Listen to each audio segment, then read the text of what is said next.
비언어적 학습장애와 관련된 이제 운해에 대한 부분들을 보시게 되면 실질적으로 그냥 시계를 가지고 카피를 해서 할 때 좌측에 대한 부분들을 인지적으로 결함이 있거나, 집을 똑같이 그린다고 했을 때 좌측에 대한 부분들을 이렇게 결여를 가지고 있거나, 꽃을 그릴 때 좌측에 대한 부분들 결여를 가지고 있는 부분들이 있고요. 본인이 기억하고 있는 것을 토대로 해서 얼굴을 그리거나 혹은 시계를 한번 그려보자 했을 때 지금처럼 좌측이 아예 없습니다.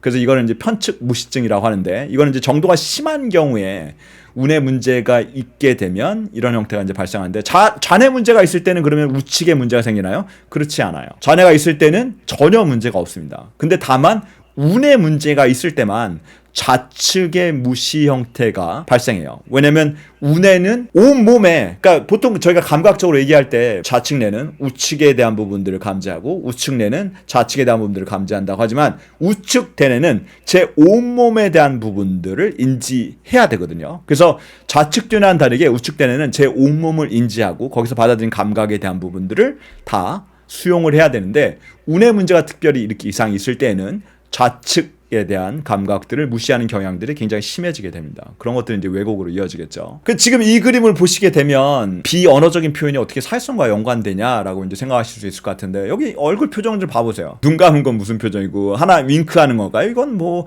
그래서 씁쓸한 표정일까? 자만심일까? 이 얼굴 표정들을 보면서 실질적으로 그 얼굴들이 의미하는 감정에 대한 것을 이해하고, 그 감정을 기반을 토대로 해서 아이들이 사고장을 하거나, 그리고 이제 이게 사실 공감 능력이라고 보통 얘기하는 거죠. 그래서 남아가 이제 공감 능력이 좀 더 떨어진다라고 하는 일반적인 경향은 있으나, 이게 비언어적인 표현에 대한 부분들이 사회성과 얼마큼 깊게 연관되어 있는지를 여러분들이 목격하시는 겁니다. 사람들마다 이 표정이 다 다르잖아요. 사람들의 눈, 사람들의 눈썹, 그리고 코 모양, 입술 모양, 그리고 심지어 짖는 표정들까지도 다 다릅니다.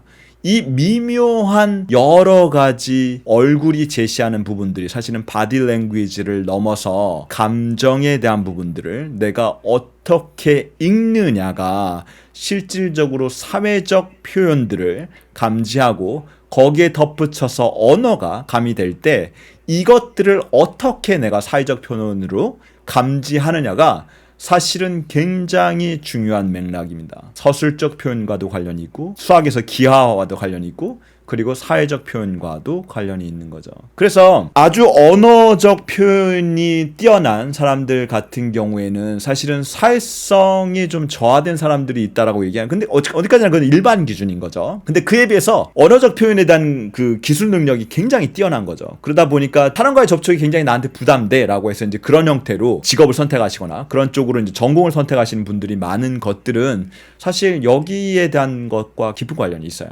근데 이제 이 비언어적인 표현을 감당하는 운해의 기능이 얼마만큼의 정도에 있냐에 따라서 이게 사회에서 용인되는 수준인 건지 아니면 사회에서 용인되지 않는 수준인 건지 구분이 되게 되고, 그거에 따라서 이제 진단을 받게 되는 거죠.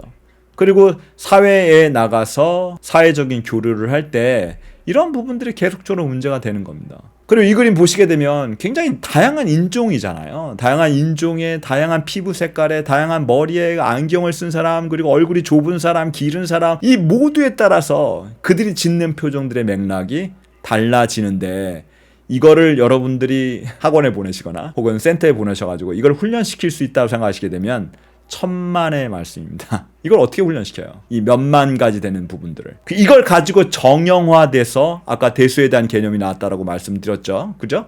그리고 이거를 정형화돼서 이모티콘으로 뭐 표정들이 각각 나오잖아요. 그러니까 요새 애들이요, 점점 더 기계화되고 알고리즘화 되게 되면서 이모티콘을 선호하는 게 뭐냐면요, 감정적으로 얽히고 싶지 않아서예요. 그냥 표정 하나 딱 날리게 되면 나 웃고 있어. 근데 내 마음은 웃는 게 아니야.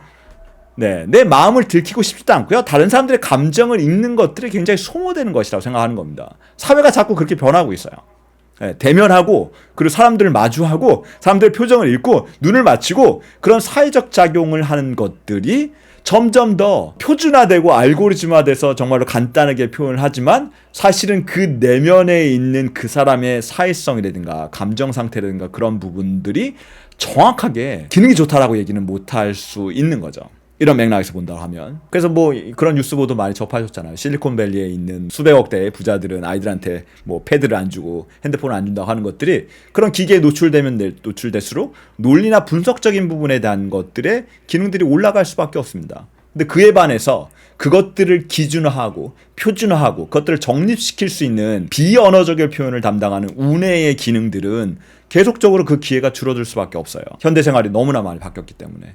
예전처럼 아이들이 나가서 놀지 않잖아요. 네, 놀이터에 가면 요새는 뭐 또 더워서 그렇긴 하지만 예전처럼 아이들이 나가서 뭐 상호작용을 하고 놀고 그리고 부딪히고 이런 여러 가지 비정형화된 패턴을 보기보다는 정형화된 패턴을 보기가 굉장히 쉽죠. 뽀로로 보고 동영상 보고 어떤 정해진 어떤 콘티라든가 기획 의도에 따라서 만들어진 것들. 그러니까 만들어진 모든 것들은요 사실요 거기에 알고리즘이 이미 들어가 있어요. 그럼 표준화됐다라고 하는 거거든요. 뭔가 정형화된 형태인 거죠. 그런 것들을 만드는 사람들의 의도들이 들어가 있으니까.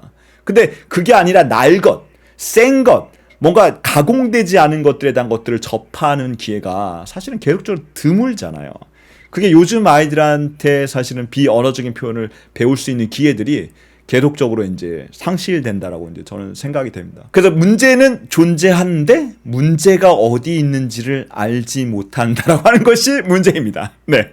내가 위에서 봤을 때는 요만한 문제인 건데 밑에 보니까 정말로 네, 캐도 끝이 없는 이제 암석이 있는 거죠. 이런 부분들이 전문가들도 그렇고 사실은 일반 보호자분들도 이런 문제들을 명확하게 접근하기가 어려운 거죠. 그래 단순히 읽기가 안 돼. 쓰기가 안 돼. 뭐 이런 계산을 왜 못해? 학원에 갔는데 점수가 안 나와. 네, 그래서 학원 탓하고 선생님 탓하고 그리고 집중력 탓하고 네, 그런 문제들이 비일비재하게 발생합니다. 그리고 그런 아이들을 너무나 많이 봤고요.